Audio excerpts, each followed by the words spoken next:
नमस्ते प्यारे विद्यार्थियों। कल मैंने आपको एक थ्योरी के बारे में बताया था कि परिमेय और अपरिमेय संख्याओं के बीच जो भी संक्रियाएं होती हैं, जैसे जोड़, बाकी, गुणा, भाग, अगर मैं किसी भी परिमेय संख्या में जोड़ूं, घटाऊं, गुणा करूं या भाग दूं किसी भी अपरिमेय संख्या का, तो रिजल्ट में मुझे क्या मिलेगा? सदैव एक अपरिमेय संख्या मिलेगी। ये कल मैंने आपको बताया था। गुणा और भाग में एक चीज़ हमें ध्यान रखनी है, वो ये कि ये जो संख्याएं होती हैं, इन संख्याओं में गुणा और भाग करते समय परिमेय संख्या जो है वो शून्येतर न हो। क्या न हो? शून्येतर न हो। ये शून्येतर का मतलब ये होता है कि बट्टे में क्या नहीं होना चाहिए? जीरो नहीं होना चाहिए, क्योंकि परिमेय संख्या की डेफिनेशन में यही होता है कि ऐसी संख्या जो p बटे q के रूप में हो और जहाँ पर q बराबर जीरो नहीं हो। ठीक है, तो ये तो कल जो मैंने आपको थ्योरी लिखाई थी उसके बारे में बात हो गई।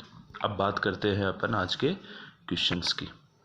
इस पहले क्वेश्चन में भी यही बोला गया है कि निम्न संख्याओं में से परिमेय और अपरिमेय संख्याएं बताइए कि कौन सी संख्या परिमेय है और कौन सी अपरिमेय। देखिए, पहले क्वेश्चन की अगर अपन बात करें तो 2 माइनस √5, तो 2 जो है वो तो है परिमेय संख्या, √5 जो है वो है अपरिमेय संख्या।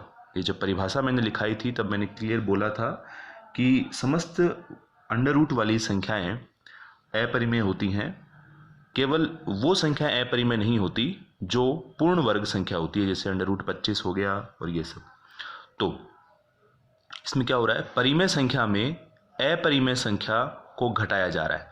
यहाँ मैंने आपको लिखाया था, परिमेय संख्या में अगर घटाया जाएगा अपरिमेय संख्या तो हमें रिजल्ट क्या मिलेगा? अपरिमेय संख्या मिलेगा। इसका मतलब इसका सीधा सा रिजल्ट हो गया कि ये यूं समझिए, आप इसको ऐसे भी लिख सकते हैं कि परिमेय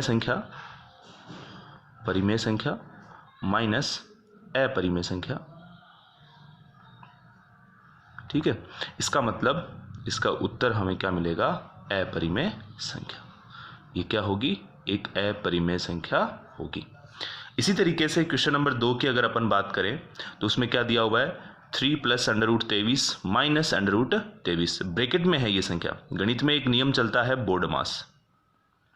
उस नियम में क्या होता है? सबसे पहले हमें क्या सोल्व करना होता है? ब्रैकेट सोल्व करना होता है। तो पहले ब्रैकेट को सोल्व करते हैं, उसके बाद देखेंगे कि क्या रिजल्ट मिलेगा। 3 प्लस √23 माइनस √23, ये प्लस का 23 है, ये माइनस का √23 है, दोनों आपस में कट गए, तो बचा कौन हमारे पास? केवल 3। और 3 जो है वो एक क्या होती है? परिमेय संख्या होती है। इसका मतलब इसका आंसर क्या होगा? एक परिमेय संख्या होगा।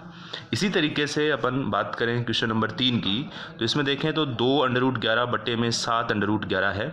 तो देखिए, 2√11 बट्टे में 7√11, ऊपर भी √11 नीचे भी √11, दोनों आपस में कट गए, तो संख्या क्या बची? 2/7। और 2/7 जो है वो किस रूप का है? p बटे q के रूप का है, और p बटे q का रूप का है। इसका मतलब ये संख्या भी क्या होगी? एक परिमेय संख्या होगी।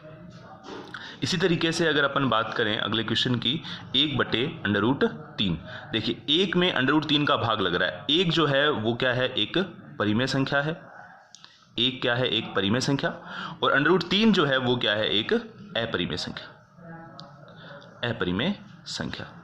जैसा कि मैंने आपको यहाँ बताया था कि अगर परिमेय संख्या में भाग दिया जाएगा अपरिमेय संख्या का, तो रिजल्ट में हमें क्या मिलेगा? अपरिमेय संख्या। इसका मतलब इसका आंसर जो है वो भी क्या होगा? अपरिमेय संख्या होगा।